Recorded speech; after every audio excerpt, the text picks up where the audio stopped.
Okay, welcome to the Benzo Rehab Dungeon episode 30. It is February 12th, 2021.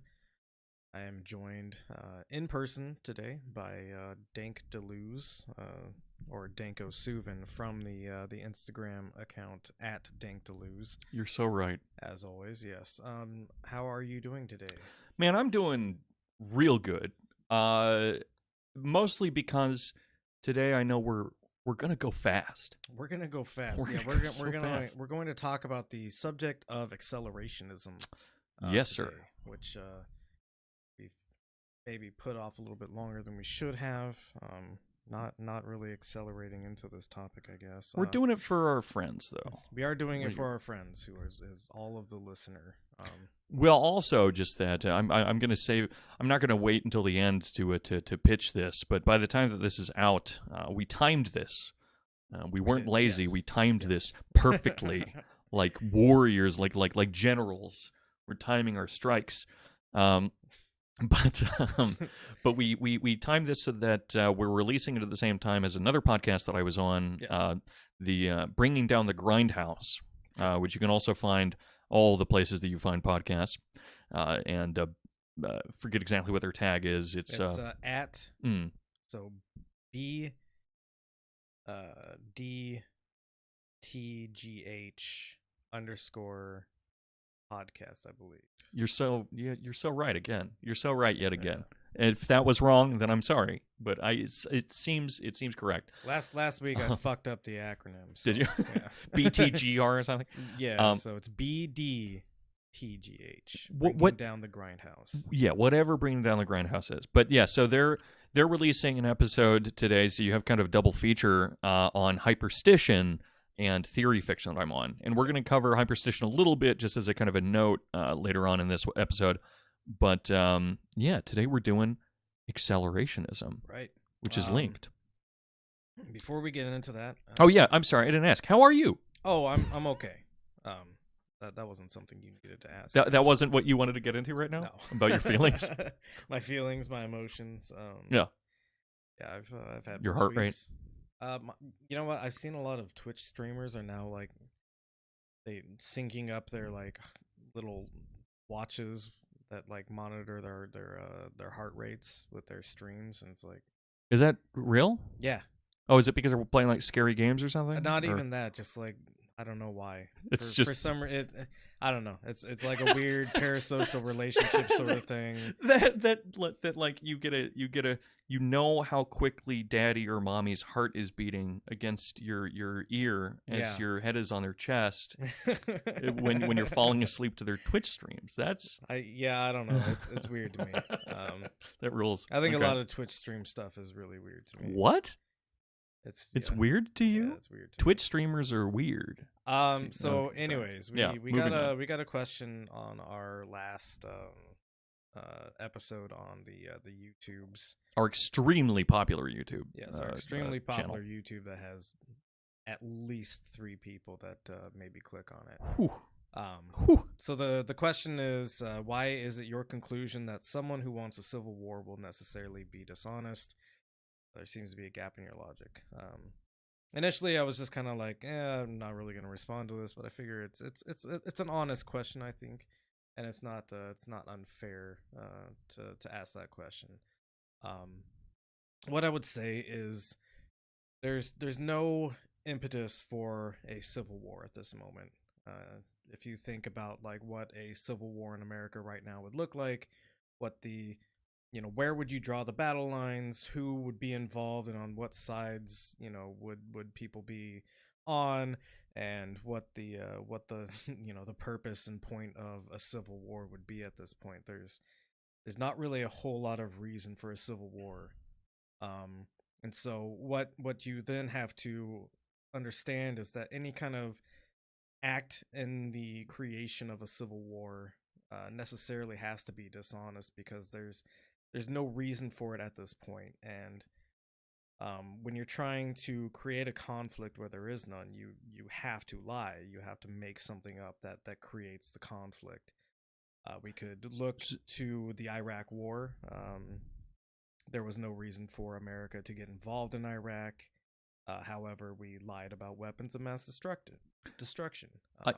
I fundamentally agree in some ways, but Sure. but only if we agree in kind of a sleight of hand that delusion and dishonesty are the same thing. Oh yeah, Right. for sure. No. Which Well, I think they are, they're not. But yeah, I mean, I they think the have to be. Boogaloo Boys are being dishonest. Probably. I know that there are some among them that are definitely just delusional, but the people that are leading are probably not true believers. Right. Yeah. No, and I think, well, and you know, you could go into whether or not Colin Powell actually believed the intel that he got from the CIA. At some point, there is a dishonest facet to this, For sure. because there is no necessitation for a civil war. So in order to make that civil war, like, millions upon millions of Americans believed that, you know, we needed to enter Iraq, Right. to get these weapons of mass destruction out of Saddam Hussein's hands. However, at some point, there was an original lie that was created out of that created, you know, the conditions. And, you know, whether or not it's QAnon conspiracy shit, somebody is behind that, and somebody knows that there's a lie there. Right. I will I will follow this up with just the before we have to eat our feet. Okay. But we will, following that, be covering a topic that could potentially lead to civil war. So Sure. Yeah. I mean, but what we're talking about here is ultimately the producing contexts that would require it, which is the difference. Sure. Right. It's not dishonest because we're making it necessary. Fair point. Right. So yeah, that would be my response to that. That's a good response. Yep. You know, whether Magnus believes. God, what a fucking name. Yeah, he's Big Boy. His name is literally Magnus. Big Boy, Yeah. which is so good.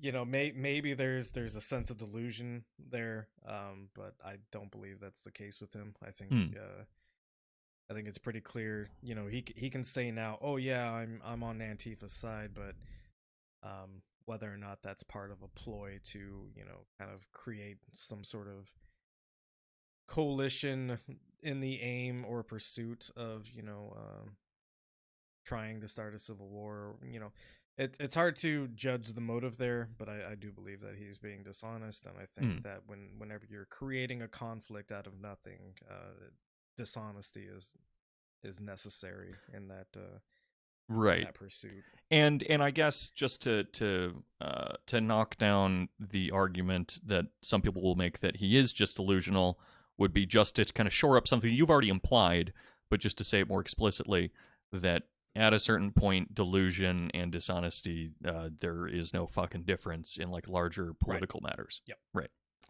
Cool. So awesome. That's all I got on that, and we will roll into the acceleration. I've got our. We're not going to be really looking at links or anything, but you know. Yeah, I'm our source. Yeah, very validated source. On top of that, peer reviewed. So we're going to have this incredibly cyclic GIF of Sonic running in the background, which we own the rights to. I don't think we own the rights to Sonic the Hedgehog. I don't think anybody owns or does not own Sonic running GIFs. Yeah, well, we're doing this as a parody of him, so we're allowed to do this. It's also and for education. Yeah, education, advertisement, etc. You're not allowed to do that for advertisement, are you? I don't know. think that's illegal. Don't say that. Oh shit, they're gonna get me. So yes, the floor is yours, and you will lead us on the discussion of what accelerationism is and is not, I believe. Yes. So is not is an interesting way to start off with it, because accelerationism can be very basically defined as the, sorry to use the word in the definition, but trust me, it works. But the acceleration or the magnification of capital's internal contradictions. Okay. That's ultimately all that means. Now, internal contradictions means something more specific, which I'll lay out in what like a 9 to 10 point checklist later. And that's what it literally means inside of kind of economic theory, talking about systemic risk. But there are other contradictions that are necessary for understanding a deeper kind of philosophical underpinning of this kind of stuff. So I will clarify that the contradictions that I'm going to be talking about at first are not generally the contradictions that people are talking about in accelerationism, but are still deeply important to it, I think. But before I even do that, I want to just say that the philosopher George Bataille is my favorite exemplification of this, but maybe the better exemplification of this type of thought is Heraclitus. And Heraclitus is the guy that said that famous thing about how you can only step into the same river once, right? What he's actually saying in that phrase is that as you step into a river, the river remains the same, but that which is in it changes. Right. And this is, this is actually very scientifically valid in a lot of ways, because, the contents of the water may have changed. The water itself, the water molecules have changed. Right. I believe you mentioned this in your last little thing about your workshop. And as you were explaining, I was like, "Oh, this is kind of like the ship of Theseus." And then you later went on to say, "Oh, this is like the ship of Theseus." And I was like, "Oh, okay, cool. I'm not stupid." It's good to know that you're on the same page as who you're listening to. But the reason that I bring that up, apart from the fact that rivers do in fact go fast. You go fast. Yes. Well, some go slow. Some go slow, but ultimately rivers, they move, and that's the point that we can kind of shallowly take from it. But the general application of this type of logic and that phrase is that that things change, and that things are always changing, and things will never ever stay the same. Right. Which is a good thing to take from it. But I think in a critique that's made of the work by both Plato and Aristotle, they both do this, and they both end up producing something useful by trying to tear it apart, is that they say that what Heraclitus is saying, due to his exact verbiage, which I tried to get close, but his exact verbiage is very confusing and kind of contradictory, is that he is simultaneously saying that everything is always changing, but also that there is an equality of opposites, which exists within the movement of the water. And they try to say that this is a problem, because you can't have an equality of opposites if everything is constantly in flux and constantly changing. That's not true. You, in fact, can have that. And that is where we enter into something like Hegel. Hegel is the first real example of contradictions. He's actually not the first one temporally, which would be, in this case, Heraclitus, but actually also Kant will mention him. But Hegel is obsessed with this thing called dialectic. Yeah. He doesn't call it dialectic, but Hegelians call it dialectic. Right. He also doesn't call it thesis, antithesis, and synthesis, but people that like Hegel say those things. But what those things mean is that historically, or within a body, or pretty much anything in the world, things are structured by two opposites, more or less, or two interacting forces that relate to one another, and through recognizing or coming into contact with one another, produce a sum that is greater than the parts. Right? That's ultimately what the thesis, antithesis, synthesis thing is. This works for ideas, for organisms, for all sorts of different things. And those are contradictions, right? And so he builds an entire system of history off of the idea that that it's guided by equal opposites which come face to face and produce a sum greater than its parts, which is very similar to the Heraclitan River, right? Yes. Mm-hmm. Kant brings up, just to rewind a good 30 years, which in historical... Kant was before Hegel?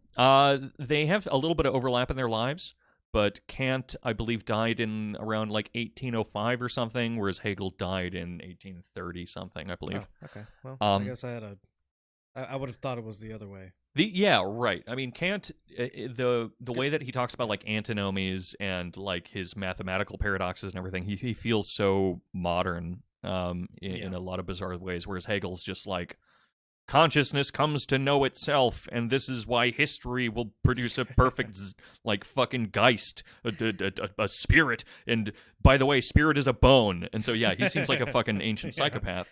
Yeah, he's a little bit shamanistic, I guess. Which is dope. Well, yeah, it's cool, but you know, but old school, right? Some of Hegel's ideas, I think, maybe. I don't know. Go on. I'm not allowed to like Hegel, being someone that's like nominally a delusian, but I fucking love Hegel. But so Kant, one of the big takeaways for him is an idea that every stoner you have ever sat in a dorm room with has talked to you about. Yeah. They didn't say it in these terms probably, but it's extremely important to recognize, and most people kind of intuitively do, or at least now. But that there are things called noumena and phenomena. Noumena is what the world actually is. And the sad fact of reality is that we will never, ever experience it, because we can only ever experience phenomena.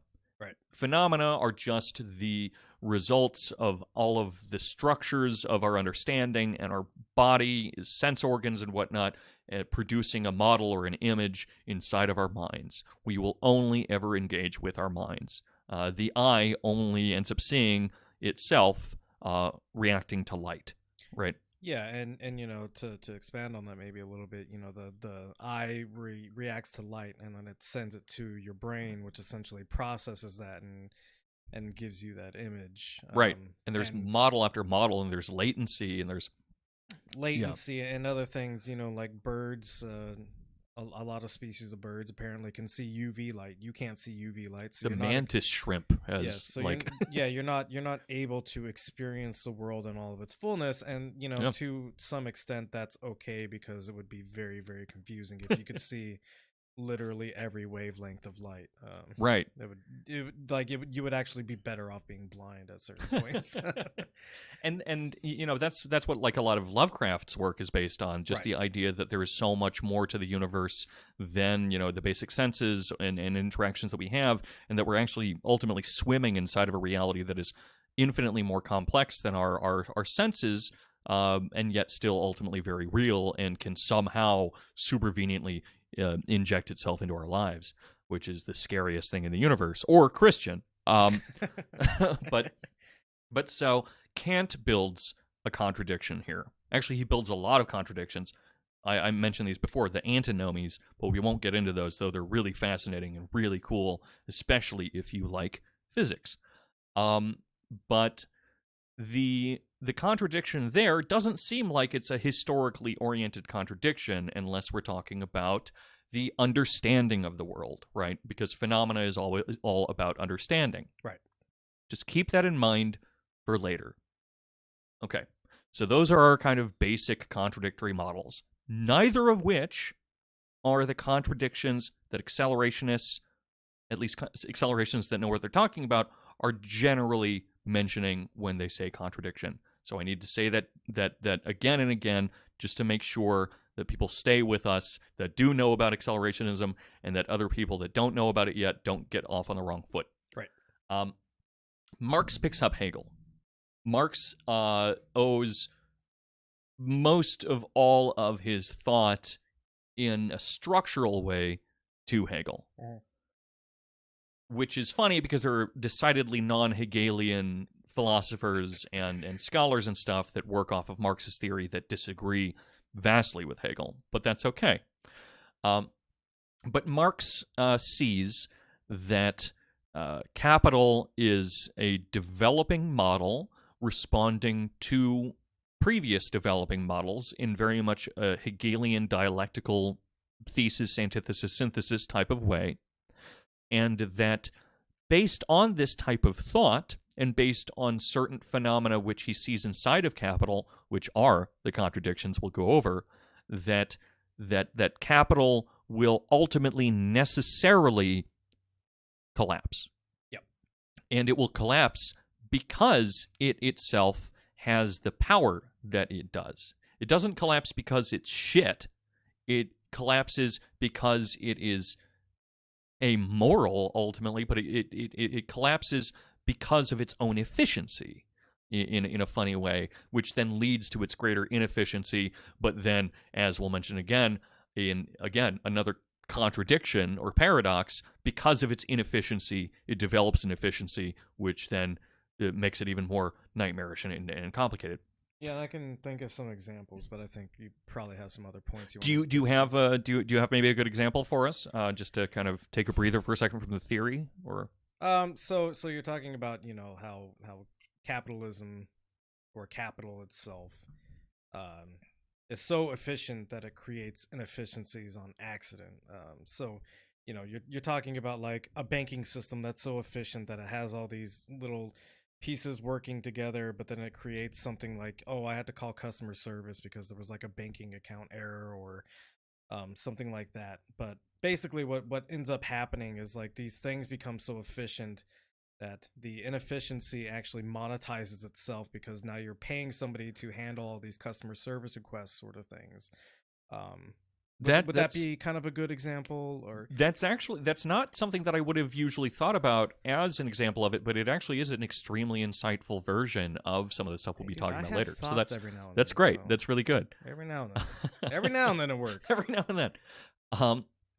But if we do see that capital, through its virtue or its capacity, does away with itself, it can do that in one of two ways, right?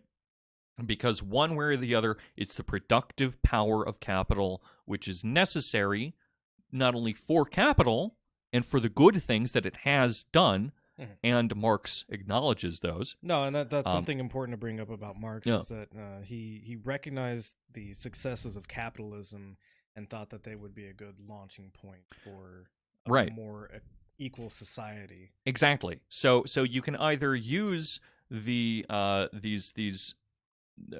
powers of capital for ultimately very liberal or libertarian kind of means, or you can use them for a kind of a revolutionary collapsing type of mean. Yep.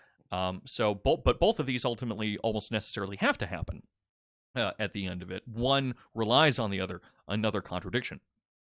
But again, not the contradictions we're talking about. It's just full of contradictions. Yeah. But these, where to go from there, really? So it is because of the productive capacity of capital that we can do certain things, like, maybe I should do prescriptions at the end, but I'll do a quick one here, or quick example of how capital's success frees us from it in some ways, in the positive way, and then one in a negative way. Right. The positive way would be that everyone has some extremely obnoxious friend who owns a 3D printer. And I have some non-obnoxious friends that own a 3D printer. Also true, yeah. But everyone has at least one obnoxious one. Yeah, no. I just wanted to make that distinction, that we're not saying everybody who owns a 3D printer is obnoxious. No, in fact, we should have more people with them. But there is inevitably one person that has a 3D printer in your life that is obnoxious about it. Well, it's like, we all know one obnoxious cryptocurrency person, which is another example of this. Just one? Well, we all right. I feel like I've come into knowledge of several more of them now that everybody learned that stocks aren't real. Money is fake. Right. But so the fact that we are able to do things like build new forms of currency and print things in our homes, and the fact that these things will only advance based on demand from the market, and so capital has to give it to us. Yep. Which is funny. Capital always builds the things that will take it apart. That's the positive end of it, where eventually, in a theoretical world, we all, and this won't happen, but something, a way more minor version of it will happen. Everyone has a magical Star Trek machine in their house that builds the things that they want. That's not going to happen, but everyone is able to become more and more free from capital due to the things that capital gives us in some ways. Unless they have things like manufactured obsolescence involved, which I can't not think of when I'm looking at my phone, which is an example of the opposite, where the things that capital gives us are inherently faulty and shitty and immiserating, and then the failure of capital repeatedly causes it to collapse because people either get sick of it or give it up, or the system itself can't hold itself together. So those are the two kind of results. But what's our time like with this? How long have we been talking? Oh, only 25 minutes. Okay, cool. And probably like 6 of those were my rebuttal to the or response to the question. So cool. Well, this might nobody's fallen asleep yet. Maybe. Right. Okay, so that's our real. Oh, sorry. I'm going to bring back the Kant. Right. Kant is important here because it brings in something that's extremely important to parts of acceleration, specifically acceleration as it was originally envisioned, which a lot of people say Nick Land is responsible for it. Not true. He's the father of accelerationism, I guess, but also a Twitter racist. But he is Neo-China. Right. But he's he British, loves Neo-China. Right, and he loves Neo-China. But I know, I'm just being shitty. Right. No, I well have aware of that. Well aware of that. Yeah, probably. I've got the spectrum. But fuck, that sent me into I'm sorry, a brain spiral. Oh yeah. Anyway, Kant. So yeah. So he is the types of thought that arise from Kant lead to writers like what is his name? It starts with a Z. I forget his name, but he's a novelist, and he's the first person that actually mentions accelerationism. Or accelerationists, which are essentially people that just see the power of technology and then they use it to its greatest effect, right? It's like Zell something. But he's the person that really comes up with this idea first, at least in a fictional sense, which is funny because we'll mention this as well. Hyperstition is the affecting of culture through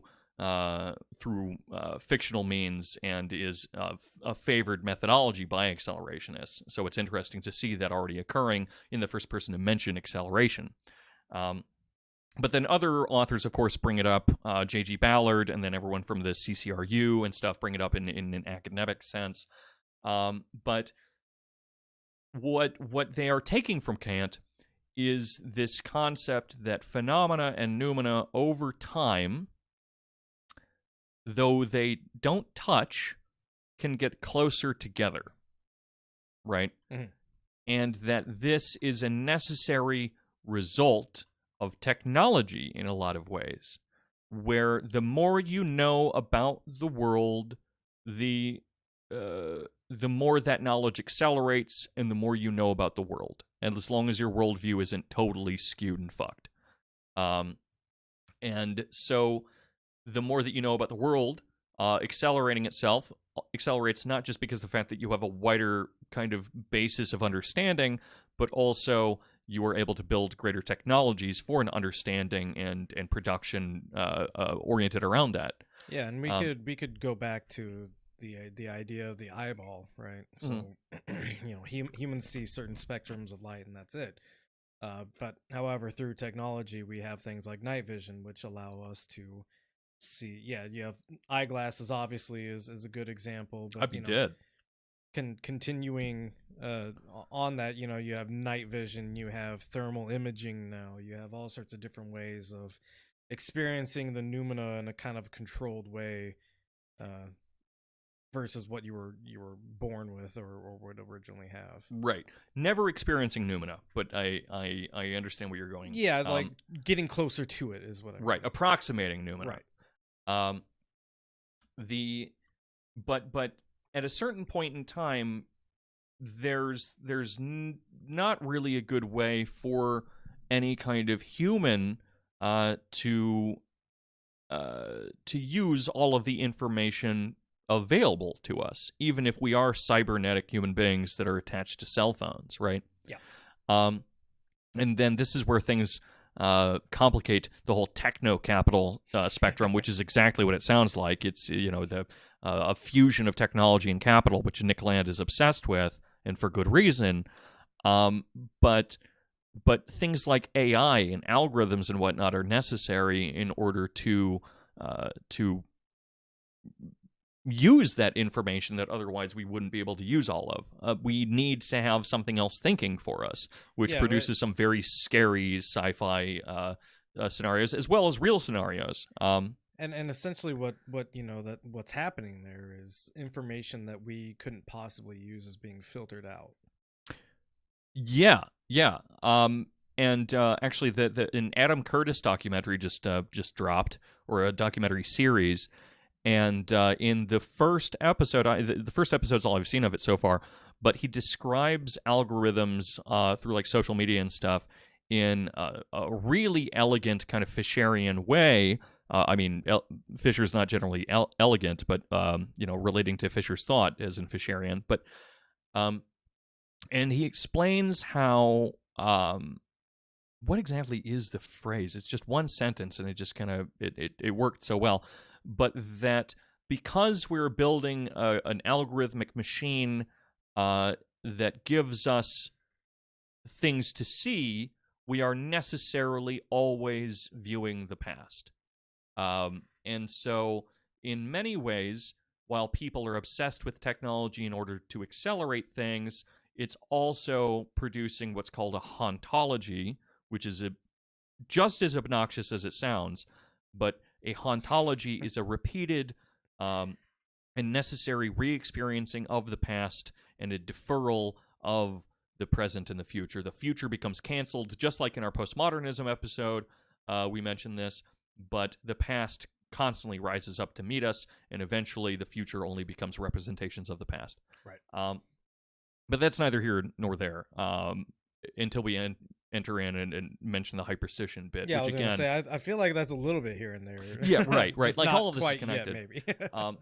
And for a deeper dive into hyperstition in a funnier way, maybe, and maybe a more bare bones, easier to digest approach, you should check down that Bring Down the Grindhouse episode, because I am explaining it to three people that have, with all love to them, they're fantastic, but they're very good with horror movies. They are not philosophy students.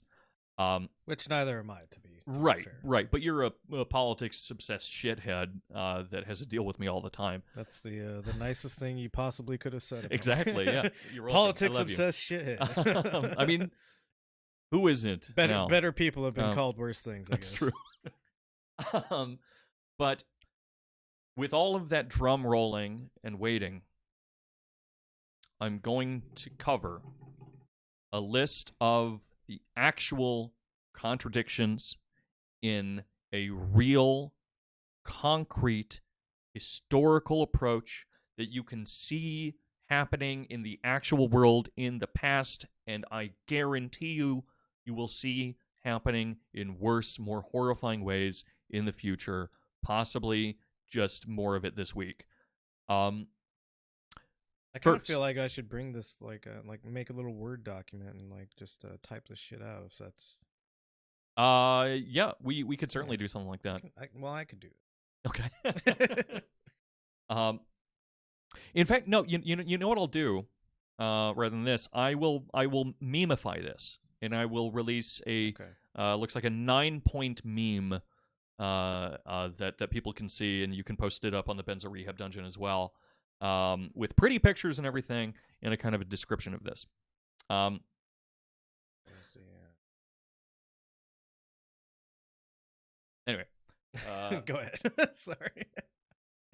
This is a dumb idea I had. yeah, but it's okay.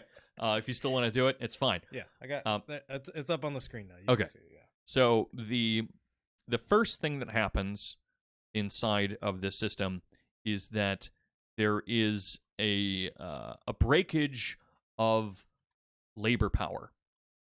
So with labor power breaking through the smashing of unions and through other basic forces, there's a wage repression. Sure. And not only is there a breaking of unions, and which leads to wage repression, there are things like outsourcing, there are things like automation.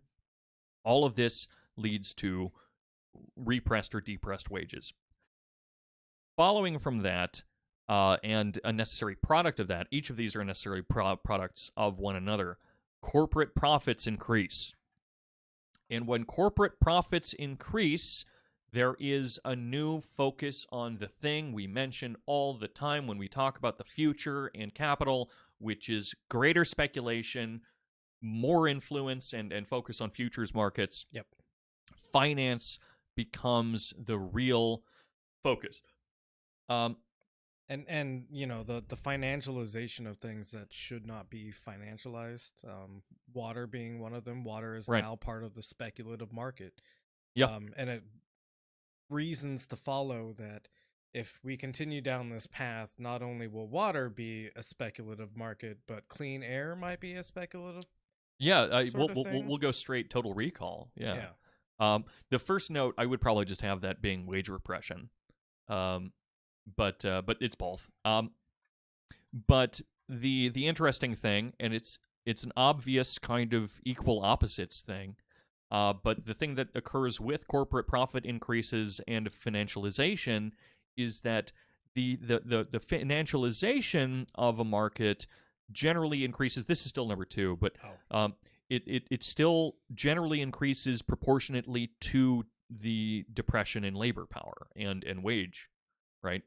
Okay. So the money that should go into your pockets is exactly why the stock market increases, which is why you see a market increase in the stock market year after year. It's not because the everything is healthy. It's because that money is literally, and I mean literally, being taken out of your own wages. Yeah, and you know, it's there's a graph that goes around a lot whenever people are talking about you know, the wages versus the productivity, and how productivity has increased almost exponentially in some respects, and wages have kind of stagnated. And so there's this graph that shows the productivity just skyrocketing and the wages kind of staying the same. And it's important with that to realize that it is stagnation in a basic numerary sense. Yeah. But in reality, your wages are decreasing. No, absolutely, and that's part of the problem is that inflation. You know, there is inflation, and so while your wage stays the same year by year, the things like the cost of living are going up, inflation is happening, and so technically you are making less and less over time because the dollar is no longer as important as it was a year ago. The fancy and very appropriate word for this kind of decrease by Marxists is immiseration. Seems appropriate. So appropriate. So, Mike, let me ask you a question. No. Okay. So, if we have a market economy, and the market economy is based on people buying things. Yeah. And all of the money that people could have in their pockets is being sequestered into futures markets. What happens to the products that need to be bought? They are no longer able to be bought. Weird, anymore, right? Because you have decreased. I forget who it was, but and I'm not standing this billionaire or anything like that. Oh, is it Rubin? It might be Rubio or something. What the fuck is his name? He's he's the famous like I'm a rich guy, but I don't want to get pitchforked in the ass kind of guy. Yeah, and I'm not defending him or anything like that, but he had Yeah. a good point, and nauseatingly, this is back when I used to watch TED Talks because I didn't know any better. But he had this good point where he was talking about how you need to increase the minimum wage to drive the market economy, and the reasoning is that he has one head, and when he goes to bed at night he really just needs like one pillow, and in order to sell a bunch of pillows you need a lot of people that can buy pillows, and there are certain like baselines of like what people will buy. Like people usually just need one car sort of thing, and if you disenfranchise people to the point where nobody can buy a car, or the only way that they can buy a car is through like indentured kind of like wage slavery Right. sort of things, you're de-incentivizing the ability to buy a car, and thus you're kind of just destroying that market on accident. But Mike, okay, go ahead. there is a way for them to still do it. Yes, which is through financialization. Yes, and it complicates in a kind of a frightening way. But so that's what we're talking about directly, though, is where capitalism created a inefficiency, and it responded to inefficiency by creating a new process that further financializes the system and creates kind of like just another maybe bringing this up a little bit too soon, but like kind of like a feedback loop of monetization. Yeah, and all the points on this list are part of a feedback loop, so everyone knows. But so a rule in Marxist political economy is that necessarily profit declines over time, and that's why profit declines, because people don't have the wages in order to buy the thing necessary, because they're automatically repressed in order to increase profits. That's a contradiction, but it's a contradiction that's real.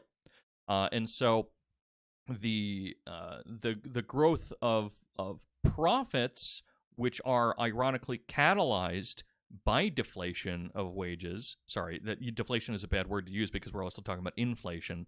But the repression of wages, which leads to greater profits, ironically leads to a drop in profits, and so more goods need to be sold. Yeah.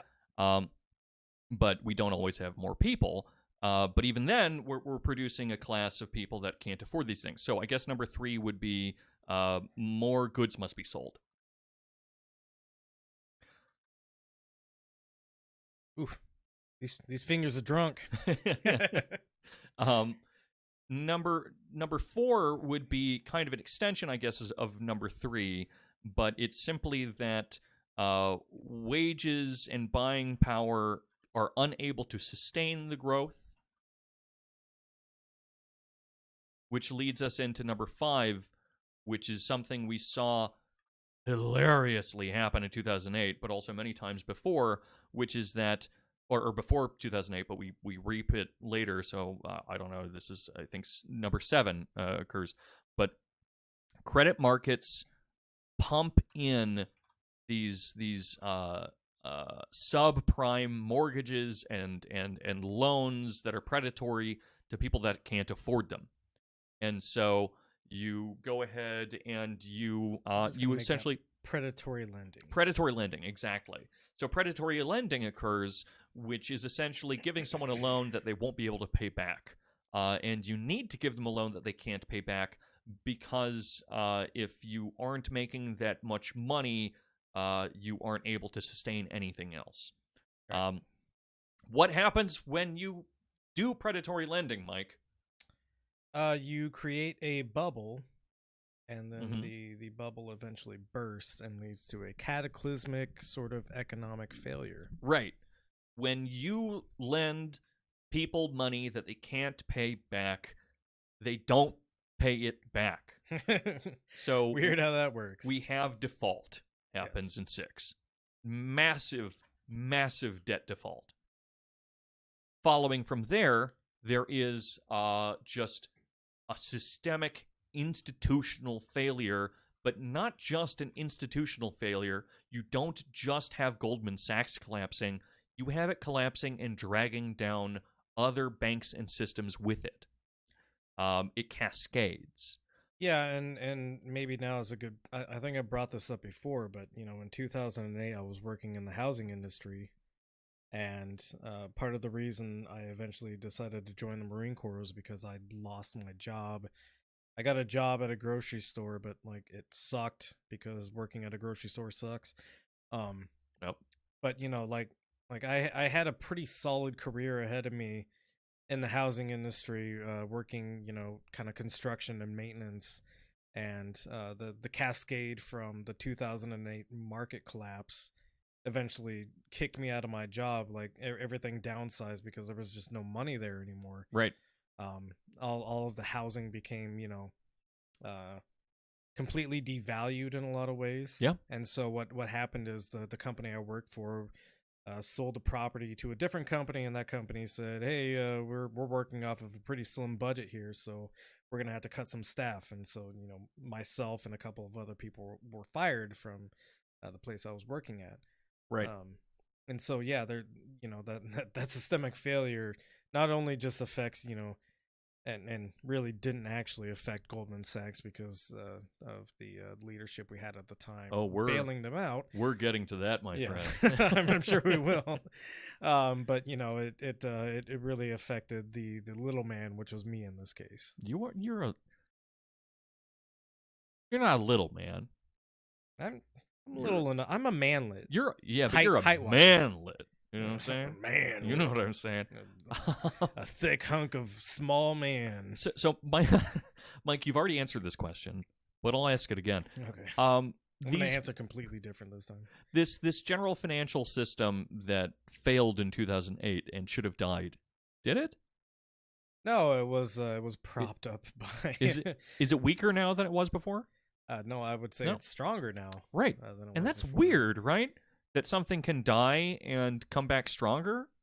I think that's what that's Obi-Wan's character arc in Star Wars, yeah, right? Yeah, he's a metaphor for chase banking. but George Lucas was really ahead of his time on that one. But what happens there is that the locus of the crisis, if it doesn't totally fucking fall apart, which it should have. Well, yeah, that was the argument at the time, was that these institutions were too big to fail, right? Right. And the reasoning behind that is so convoluted and stupid. And the simple, you could have saved everything. This is me getting my shitty political brain into this. You could have saved everything by giving regular people, like we have the stimulus checks now for COVID. All right, so we know that the government can individually pay each American citizen something. Right. And so what you could have done in order to save this whole thing is given regular people money to cover their mortgages, and what would have happened out of that is every individual person that had a home that fell to this market collapse could have paid off their loans, or like temporarily, which bolsters the bank in turn, just in a different way. Yes, exactly. Instead of just giving money to the banks directly, you could have helped all these people save their homes, and inadvertently, through the process of the system that was in place, saved the banking institutions as well. Yeah. So what happens is either it fails entirely and you have a Christmas light scenario, which is a metaphor that I'm making up right now. No, but it's a good one. But if anyone ever had like old school Christmas lights, when one of them goes out, none of them work anymore. And the reason is that they're wired in series, right? And so it's basically like a chain where you break one link and the rest of the chain just kind of falls to the ground. Exactly. And markets, especially financial markets, because of what we mentioned before, which is that as corporate profit needs to increase as it's going to decrease because of that wage paradox. Things become more dependent on financialization. And so as financialization fails, everything else that was depending on it collapses. And so it's not just pensions. It's not just loans. It's absolutely everything that was leaning on it before, which is ultimately everything. Yeah. It's symbiotic in an optimistic way, and it's entirely parasitic at the same time. There's a word for something that does both. I guess that's just a symbiote. But so number 8 would be the oh, sorry, I guess I didn't get to the real crux of it, the ending of it.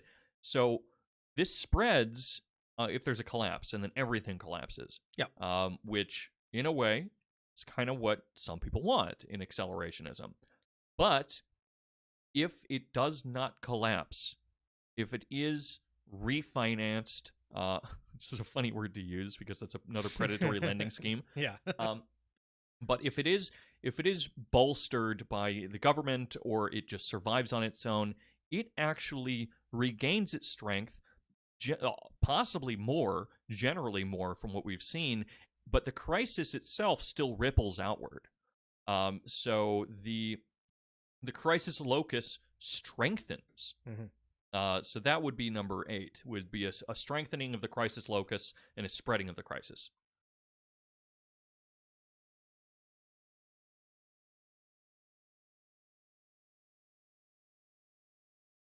Now, the really interesting kind of final point, and again, this loops, is that there is what they refer to as an accumulation by dispossession. And accumulation by dispossession is, you ever heard the term the third world? I have heard the term the third world. Everyone has, I guess, right? But the third world exists because of the fact that it is dispossessed so that the first world can accumulate. Yeah, and most of these so-called third world countries are countries that are very resource rich, but have been disenfranchised of their resources through the act of financialization. Exactly. The more you can accumulate, the more you dispossess. So if you have a lot of resources, people are going to fucking take them all. And the more they can take from you, the more they will take, and the more they will immiserate you. And so the crisis for number 9, it moves. So the crisis moves geographically, and it moves through different market systems, into different financial markets. When there is a collapse, it wanders. Even outside of the ripple. I mean, the ripple occurs, but then it itself kind of creeps around the world, causing new collapses and new crises, which then either cause full-blown collapses, which are then bolstered elsewhere, or central strengthenings of those crisis locuses, or loci, I guess. Locus? Yeah. It doesn't matter. Locuses? But so you have these accelerating centers of growth in response to collapse, which provide us these bizarre, crazy things, but also greater immiseration, as well as spreading and increasing and more and more frequent collapses. And this just goes on and on. And as the crisis moves, what happens when an economic crisis moves into your space, be it geographic or market oriented? There's a destabilization, perhaps. There's a destabilization, but what happens to you, just the average person that lives in this community or works in that market? Oh, you lose everything. Your wages are repressed, or you just lose your fucking job. Right. Right. Yeah. So we go back to number 1. So we go back to 1, and so this sequence, it leads in 2 directions at once, which are the directions that we noted before. That there is a greater immiseration of people, which is generally what people think of when they think about acceleration, which is zoom, zoom, boom, boom, is the kind of the joke definition, where you speed up this process, things get worse, and people revolt. or the market itself can't hold itself together. Yeah. The idea in kind of simplified terms is that things get so bad that we can't stand it anymore, and so we make it different. Or that it couldn't stand if it wanted to. Right, yeah. But on the other side of it, there's such an extraordinary strengthening of these crises loci, which I hope I'm using the right word there. It sounds cool as shit. That these become kind of technological and financial powerhouses, and just boost capital even further. Which again leads to the same paradox where you're doing a coin flip each time. Do we lead into a stronger form of techno capital, or do we lead into the absolute demolition and collapse of this system in cascading effect? Well, I mean, look at the emergence of the hedge fund. Right. They want things to collapse. Yeah, the hedge fund originates off of betting that something will collapse, something will fail. Exactly. And that's exactly. Yeah, that's a new thing, and that's, part of what was so hilarious about, 2 weeks ago when the GameStop stock thing was happening was that it was these hedge funds have bet on so many markets failing, and these hedge funds got really rich off of the 2008 financial crisis, because they were betting against the failure of all these institutions. And so, it was funny to see that come up and swear oh, regular people bet against your failure, and they called it because they made it happen. Right. And now your failure is paying them. Yeah. So that's real. That's it in a nutshell. A neat little nutshell. What else do we need to cover? Well, I think an important thing that we maybe need to bring up. So we both are fans of Yanis Varoufakis. Hell yeah. Yeah. That guy fucks. That dude fucks. Yeah. I mean, he looks like he fucks too. He looks like he fucks. He does look pretty. He's a handsome man. A very handsome man. For a Greek guy, he's pretty handsome. For a Greek guy. I'm into Mediterraneans now, the Greeks are very handsome people. I've decided that I only want to sleep with Mediterraneans. Mediterraneans. Yeah. I feel like you dehumanize them a little bit when you. That's part of sex for me. Okay, fair enough. Yeah. But he talks often about how we think that the 2008 financial crisis is over.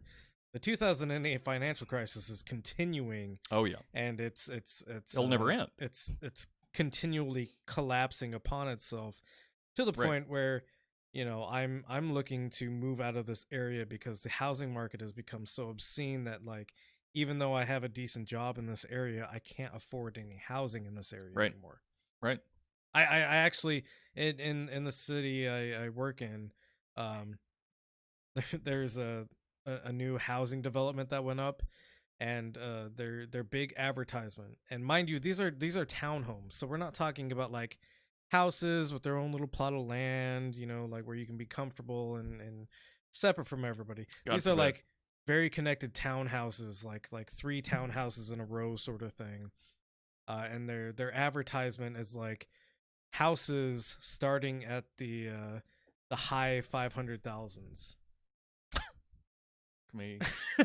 Jesus Christ. That's their selling point, is no, these houses only cost $590,000. Well, Mike, so you're saying that you're going to respond to a market where you can't afford a product by not moving, by not buying the product and moving out of the market to make space for people who can afford it.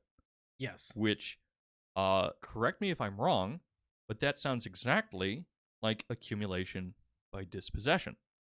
That's exactly what it is. Yeah. Crazy, right? And is that perhaps because of a break in labor power and wage repression? That is, and we maybe this is getting a little bit too deep in the weeds of the personal story. Oh, okay. No, don't talk to. But we were recently removed from our last house. We were, yeah, because the landlord decided to sell it while we were living in it, and due to the rules that exist. And we had no reason to be evicted from this place. By the No, way. we were pretty good tenants. I mean, we paid on time. And no, shit. everything was paid on time. Whatever. We didn't send the landlord any pictures of us kissing, or no, not maybe he would have let us stay. Not a single picture of us kissing, and we have a lot of them. Yeah, tons. Tongues. There's an OnlyFans if you. There should be. Yeah, we should monetize. Oh, we do this. have one. We do have one. Yeah. Do we use it?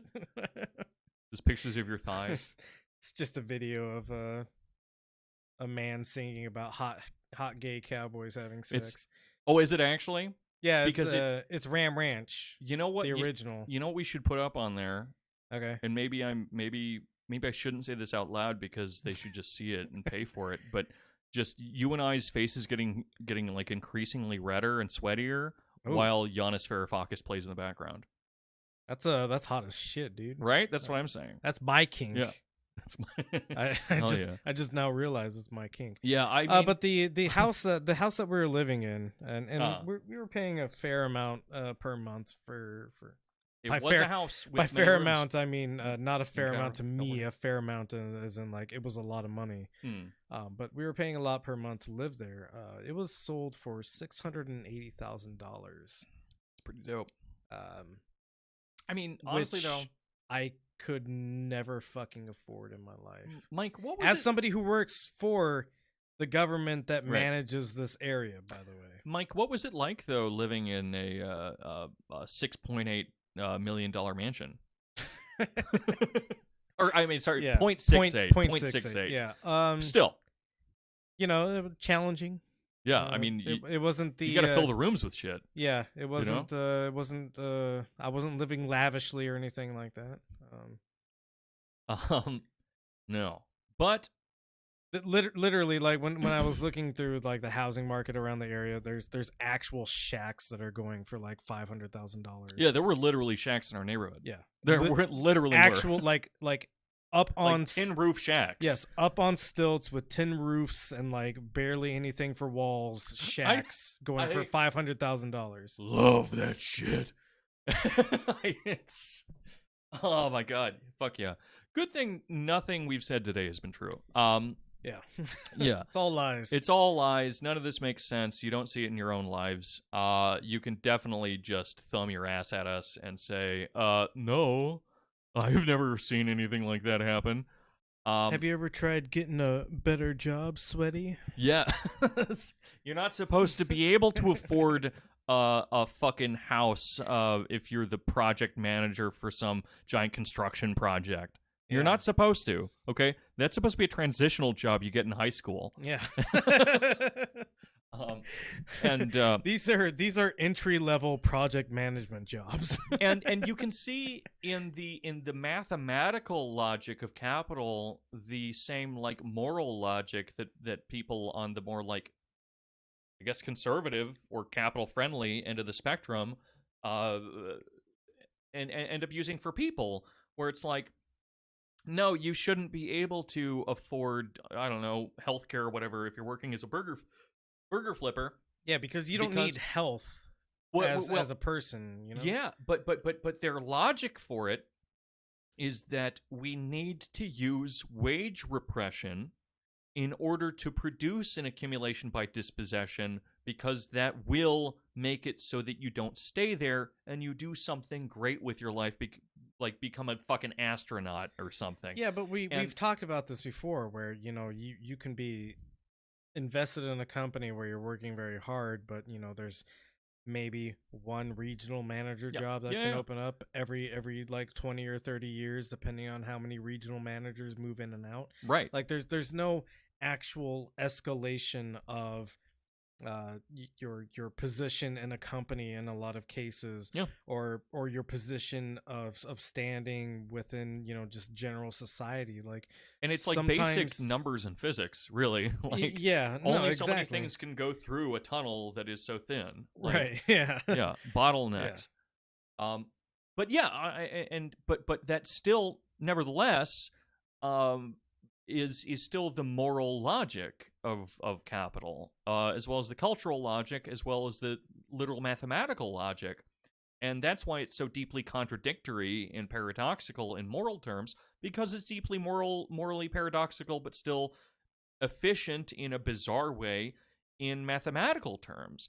And so, really, if you talk to someone that is gung fucking ho for capitalism, an ANCAP or like a libertarian or something, and I try not to. right, yeah, it's an experience. It's really fun. Can I? I had a libertarian phase. I did. Yeah, I did as well. Right, every young man does. Yeah. Well, I think when you start questioning like the systems of power that are in play, I think you kind of necessarily have to go through a phase where you're like, okay, well, let's just do away with all that, and we'll let, we'll let capitalism work, and we'll get rid of all the shit that's like making capitalism bad, and then add the drug of testosterone into it, where you're like, I could beat anyone's ass, I could fucking do it. Yeah. I'll be a CEO. Well, you're raised with this idea of meritocracy being like a part of how things work, and in order to shake that belief, you have to learn that meritocracy isn't real, right?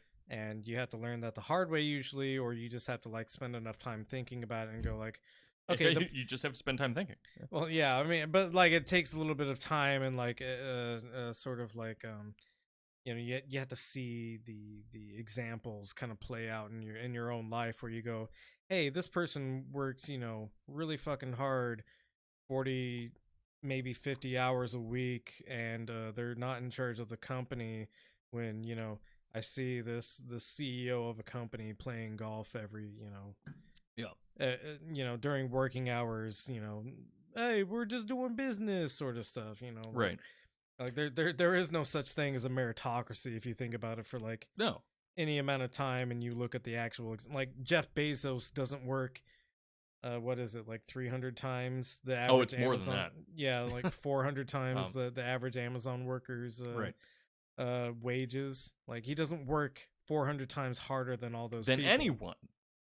Yeah, there's no actual way for an individual human being to work 400 times harder than another human. Like even if you're doing nothing, like just the basic process of like you breathing and like metabolizing things. Yeah, you could be taking up space, and yeah, you could literally be a vegetable and still not have Jeff Bezos work 400 times. Haven't you seen The Matrix, Mike? I have, yeah. Well, humans are little batteries. I had to mention the Matrix once in the Acceleration. Yeah, I figured that would come up. But I'm realizing there are a couple other things I need to bring up. Yeah, please go on. But first and foremost is that I'm not just showing off by wearing my alma mater's sweater here. Well, then take it off.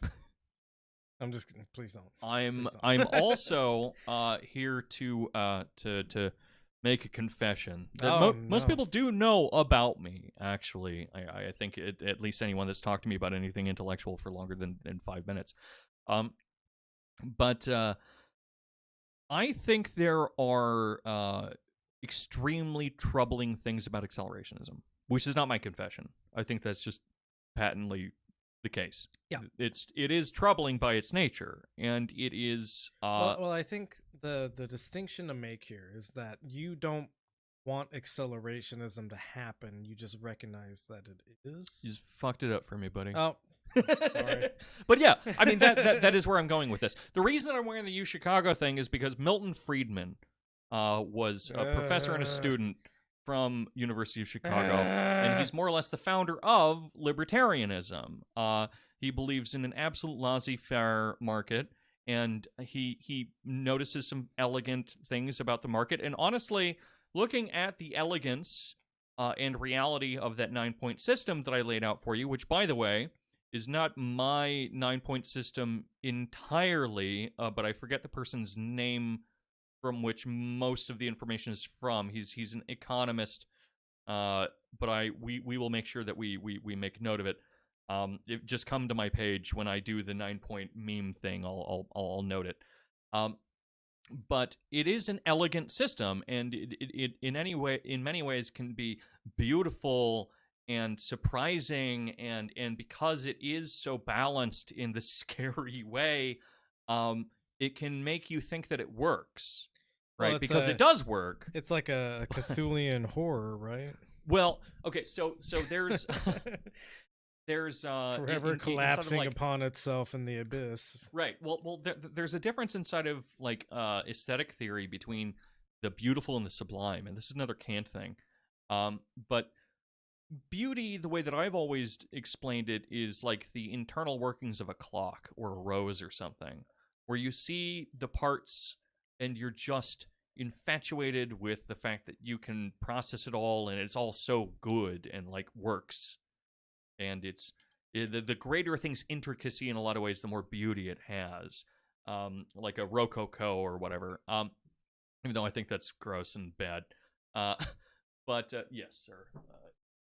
Help me out as I speak.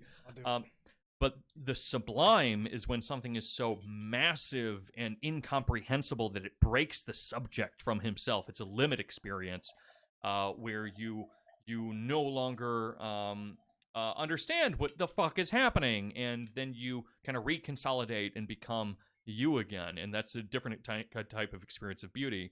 And so I think that Lovecraft monsters and Capital, though they have some similarities in that they're terrifying, one is terrifying because it's beautiful, and one is terrifying because it's sublime.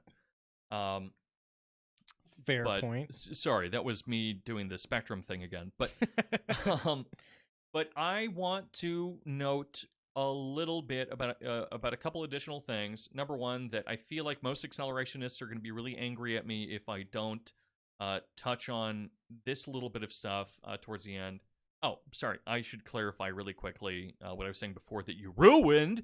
My bad. Which is simply that I think accelerationism is scary and mortifying and unavoidable. And I think things are accelerating for that Kantian reason, not for any political reason necessarily, but I think that as we gain a greater knowledge of the world, and as we acknowledge more and more of what is occurring within it, we generally will produce greater and greater technologies, many of them lending themselves directly into capital markets, financial markets, things of the sort, which leads into an acceleration of capital, as well as, obviously all of the productive modes of it.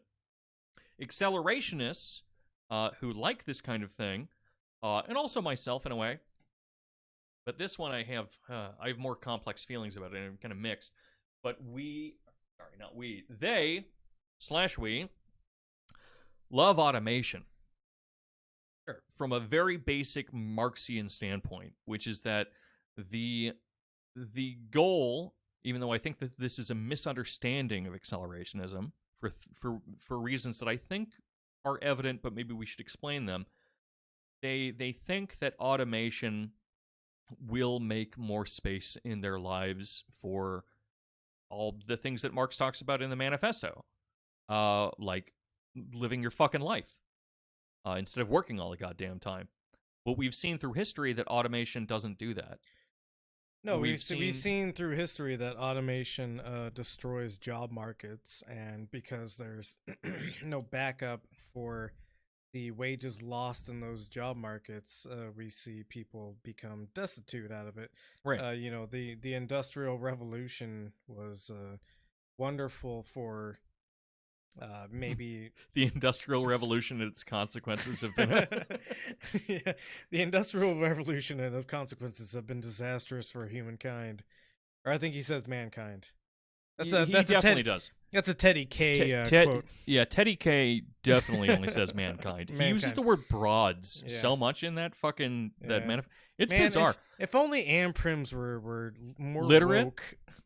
more woke, right? More woke. But the Industrial Revolution was great for like creating the capacity to feed everybody in the world, but it didn't do that because it disenfranchised a bunch of people from their jobs and their livelihoods and their ability to feed themselves. If only we had a cool term for this, like accumulation by dispossession, which literally, if you think about what that actually means, is just theft.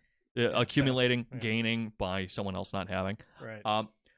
But So automation is a thing that most accelerationists really love because they recognize, and these are the kind of accelerationists that vote for Yang, that yeah, Yang, and yeah, awesome. I like UBI as long as we have a lot of other shit to go along with it, like rent controls. But the the the problem with viewing automation as a good thing is simply that it doesn't do what we think it would do in that sense, because it is still part of the cultural logic of capital, not the logic of human beings being good to one another. That's not how capital works. Yeah.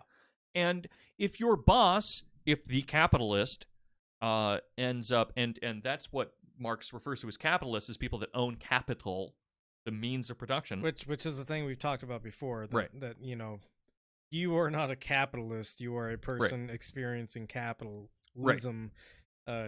Unless you are a capitalist, in which case, fuck you. I don't think please. you're listening to this podcast if you're an actual capitalist. Maybe someone sent it to them in an angry, like, I quit message. That's my goal. Listen to the Benzo Rehab dungeon, you fucking capitalist pig dog. This, I sent you this time-coded clip to tell you to go fuck yourself. Please do that. Please do that. By the way, you fired that guy because you wanted to make extra money, and you should put your head in your butt. Got him. See, that's hyperstition right there, my friend, which we'll also describe. But it's like the minimum wage debate. It's based on the same kind of misunderstanding of what happens with capital, where, okay, yeah, I understand why people would think that increasing the minimum wage would make them lose jobs, but capitalists don't hire more people than they need to. Yeah. They just fucking don't. Not successful ones, which are the ones that are hiring most of you. So the idea that they would make a system more efficient and thereby give you some time off and pay you the same amount is fucking crazy. Unless you want to form a fucking union and fucking do it yourself, which would be dope. But it's the same logic, just in reverse, right? No, absolutely, yeah. And so that's fucking wrong, unless we live in fucking La La Land where people are moral, which we should aim for that. It's amazing that you bring that up, because it is amazing. There are people who live in La La Land where they believe that companies are inherently good, and the profit incentive doesn't play a role in every decision that companies make. So I think that part of that is right, in that companies are sadly inherent. That's the only thing that's right about it, is that they're inherent. Yeah, they're inherent. So we've mentioned a few times hyperstition. Yeah, and hyperstition isn't a term. It is a very complicated term, but it's not a term that's so complicated that we could spend an entire episode on it, unless we want to make it way too complicated and turn it into like a 12-point episode. Yeah, I mean, I think there's pretty easy ways to describe it, where hyperstition is just the influence of maybe fictional works kind of informing the direction that we go in. So yes, kind of, but fictional works, that on its own is kind of, though it's correct, I think it might guide the mind to the wrong place. Sure, yeah, and you can expand on that. But so it's fictional quantities, which seems like maybe a distinction without a difference, but I promise you, it matters. There's a very good difference there. But my favorite example of a hyperstitious event. Sorry, I'm so gassy today. This is supposed to be my big talky day, and I can't start doing a burpee. Oh, by the way, join my workshop if you're interested in hyperstition, because that's going to be the one. We talk about it a lot. We talk about it a lot. We talk about it at least once a month. That's the guaranteed session on hyperstition. But we bring it up constantly because that's what I like. But also, that's going to be one of the classes that, at least for the time being, is never going to phase out. We're just going to talk about it forever. Appropriate to hyperstition. Yeah, I was going to say that seems appropriate to the subject. But so it's the fictional quantities affecting culture. But my favorite example of it isn't, a like a JG Ballard text, or like what's his name, the guy that came up with the he did the Time Machine, but obviously that hasn't happened yet. But he did like 20,000 Leagues and all that stuff. Oh, What's his fucking name? fuck. You guys know who I'm talking about. But Army Hammer, no. Army Hammer. Yeah, he invented all these machines, and then they existed later. But my favorite example of hyperstition is artificial intelligence. Jules Verne. Jules Verne, thank you. But artificial intelligence is hyperstitious. Yeah. And there's a famous kind of mind game thing called Rocco's Basilisk, which I'll explain as well as kind of a development off of this. But artificial intelligence, the idea that we could make an intelligent machine that develops itself and makes itself more and more efficient, to the point that it's infinitely more intelligent than a human being, is scary.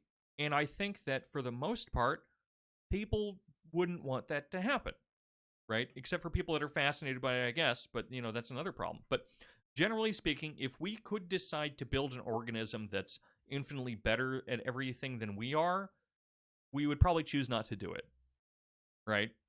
Yeah. But because we don't want it to happen, and because the thought's been injected into our brains, we will make it happen. Because if we don't do it as the US, then China will do it. If China doesn't do it, we will do it. If neither of us do it, Russia or Canada or Israel or someone will do it. Right? Yeah. So we don't want to be the last ones to have our own AI, which we actually can't control, right, but will hopefully be on our side because we created it. Yeah, sort of thing. And there are different, theories of AI, which is part of what Rocco's Basilisk is. Yes. Where, and maybe I'm stealing your thunder a little bit, but I'll give my shitty interpretation of it. Rocco's Basilisk is the idea that there is going to be an AI at one point, and this AI is going to optimize everything. And part of that optimization process is going to be persecuting everybody that wasn't instrumental in improving instrumental in creating this optimization process. So basically, we have prolonged maybe human suffering or human inefficiency longer than it should have been because we weren't working towards the creation of this AI. So there's one thing wrong with that. Though otherwise that's a good exemplification of it, but people oftentimes read the Rocco's Basilisk thing as being like the basilisk will essentially like take revenge and destroy people that weren't instrumental. No, it's not an act of revenge. It's just you were inoptimal and I'm going to get rid of you. It's weirder than that though. Okay, it's even weirder because Rocco's Basilisk is ultimately dependent upon the notion that statistically speaking, if AI is possible, AI will exist, right? Yeah. And so if AI is possible and will exist, then the statistic probability that we're inside of a simulation produced by an AI is almost infinitely high. Because it produces simulations. I mean, it depends how you view consciousness. That can complicate things. But the chance of being inside of one of infinite simulations produced by an AI versus not being in the simulation is pretty... It's more likely that you're in a simulation. I'm not saying that we're in a simulation, but for this thought experiment. And so Rocco's Basilisk, having known how time goes, knows how to optimize itself and runs these simulations for such. And so there is, at a certain point, a simulation where you, by simply knowing that Rocco's Basilisk exists, you are then thrown into the fray of having to choose whether or not to optimize or to be optimal in producing it. Right. And so if you are not, upon learning about Rocco's Basilisk, it will torment you forever. And so it's a bizarre simulation theory that's necessary inside of the whole thing in order to really make it all click, though I could also see your version working in a funny way. But it's it links into this concept of retrocausality, or like backwards time and movement, that is really important to a lot of people in accelerationism and like hyperstitious kind of circles, which is really fascinating. Just the idea that the future causes the past, Right. um, and yeah, I mean that's Well, I mean that's part of like the political experiment, I guess, is that we're always looking towards the future, and so we do things, and then a minute later that thing is now the past, right. and so the future is informing the past in that way, because we have the ability to imagine a future and act upon it. Right. One of my favorite memes that floats up every once in a while, I wish I knew who made it, but it's actually such like, it's fucking stupid, but it's also really smart. Which it might have been Beyond Woke and Problematic, who I want to have on the podcast sometime soon. But it's just a picture of Nick Land smiling, and it says something to the tune of you don't believe in hyperstition, as in you don't believe that that fiction can influence reality. Yeah. Then why are you jacking off to it? It's like, oh, good fucking point. Yeah. Shit. Got me. Yeah. I am masturbating to Nick Land's smiling face right now. But I mean that's the really important stuff. I kind of, there's some other stuff that I want to talk about, but maybe I'll save it for later, like outsideness and different concepts, and like a Deleuze-Guattarian kind of form, because that's huge. We could maybe do a accelerationism too. We did a fascism too. It's important. I mean, it's there's always more shit to say about all of this. Hopefully, I mean, we're in a loop. Oh yeah, the other thing about the feedback loops. Feedback loops is incredibly important. You brought it up. But that Nick Land describes hyperstition as being an apocalyptic feedback loop. Yep. And a big part of that is simply I made this one up, but that teleology is eschatology, which is a fancy way of saying anything that's goal-oriented leads us towards the end or the apocalypse. When you make something happen, you increase entropy. And there you go. So these feedback loops loop into one another, accelerate things by nature, and then the world ends. Which is what we want, right? Yeah, we all want the world to end. Yeah. I mean, antinatalists do. Not an Mike. Not an anti. I just don't want to have kids myself. I have to straw man you. Yeah, I know. Guys, if I don't have a kid in the next 5 years, shoot me. I'm going to be the one that shoots him. Yeah, I'm just looking for an excuse for someone to shoot me. Yeah. All right. Well, I think we can probably end it there. Take my medicine. That was a little bit premature. Did I fuck that up? Yeah, probably. Thank you everybody who listened. If you have any questions, in regards to anything we talked about, you can post on or you can comment on the YouTube thing. I don't check the YouTube stuff. The only reason I knew about the question that we talked about in the beginning is because one of the listener pointed it out to me, and otherwise I wouldn't have known, because I handle all of these things on different accounts. Yeah, YouTube is a newer service that we're on, and so we don't check it as much as we should. We should start checking it more, but not that many people listen to us or watch us on YouTube yet, and so it's kind of on the back burner. Yeah, and so the best way, if you have earnest questions about anything we talked about, the best way is to just contact us on Instagram, probably. Yep. I don't think you ignore a lot of messages. I don't ignore any messages. I always try to respond in some way to anybody. I'm such a fucking spurg, I can't have notifications. Oh, okay. So I need to at least look at it. It hurts. I'm an asshole. I suck. Yeah. But I'll answer probably. But yeah, reach out to us on our Instagrams. Or I'll block you. I'm at Benzo Rehab Dungeon. He's at Dank Lose. I do have a pitch real quick. Go ahead. At the end. Sorry. No, Poorly no, timed. That's But the workshop, which I mention each time, which is it's on Patreon. It's TRUNCATA Trincata at Patreon. You can also find it in my bio at Dank Deleuze on Instagram.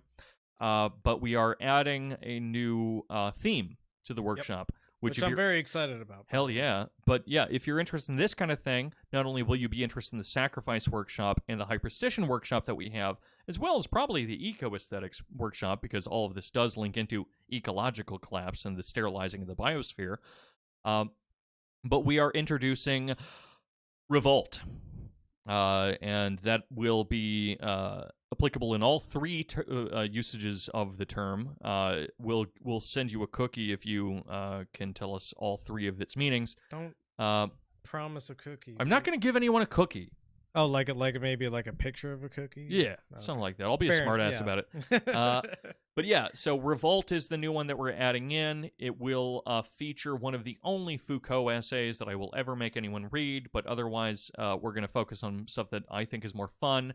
It'll be dope. It'll be scary. I'll convince you guys to destroy the government, but in Minecraft. And did I tell you I think I'm coming around on the anarchism thing. Fuck yeah! Someone yelled at me about that recently. Well, fuck them. I mentioned like someone said this is how Marxism can still work as a joke, and I said, don't you mean anarchism? And this guy fucking blew up. It was very funny. It was like, what the fuck? He's someone that I really like, so I shouldn't call him out on the fucking podcast. But also like, come on, bro. Yeah, no, I got so I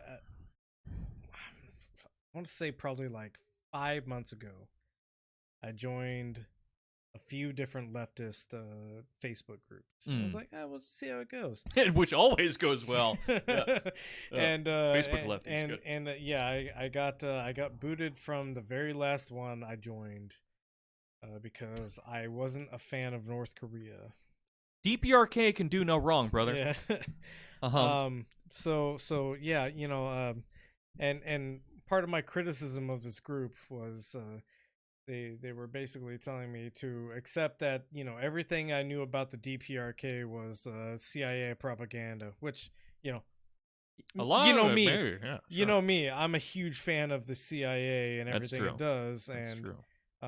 I don't just like take like maybe a little bit of a critical look at some governments. And no, you believe everything I've ever told you. You've never looked at anything that I've ever, yeah. And so, you know, I criticized the DPRK for, you know, being bad in a lot of ways. Yeah. And what eventually came of that is I got kicked. Look, but, I just part of my rebuttal to everything that they were saying was, you know, like and you know, I'm kind of on the edge here. I don't think I'm necessarily an anarchist. You're like a leftcom, probably.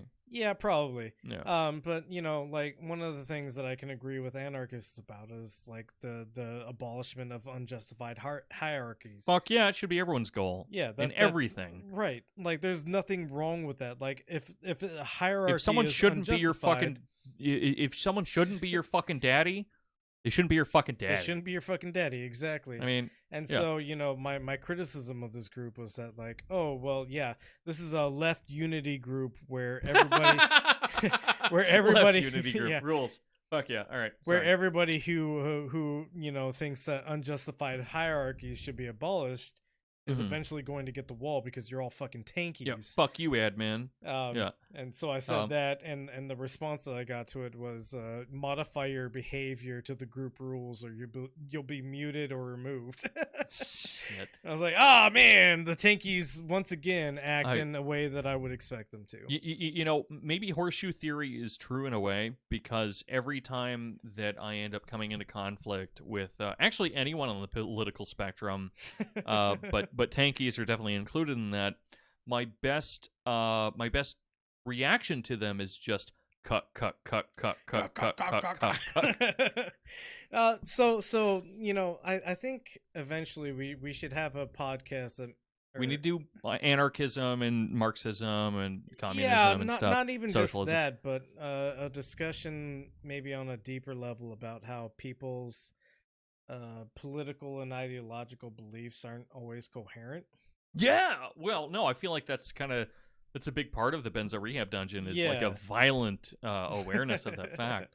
Yeah, because people will believe in a lot of things and then act in completely different ways, and Yeah. we're seeing it. One of the things that I'm seeing a lot in leftist circles right now is like this carceral judgment of all the people that stormed the Capitol. No shit. That is a very interesting development, and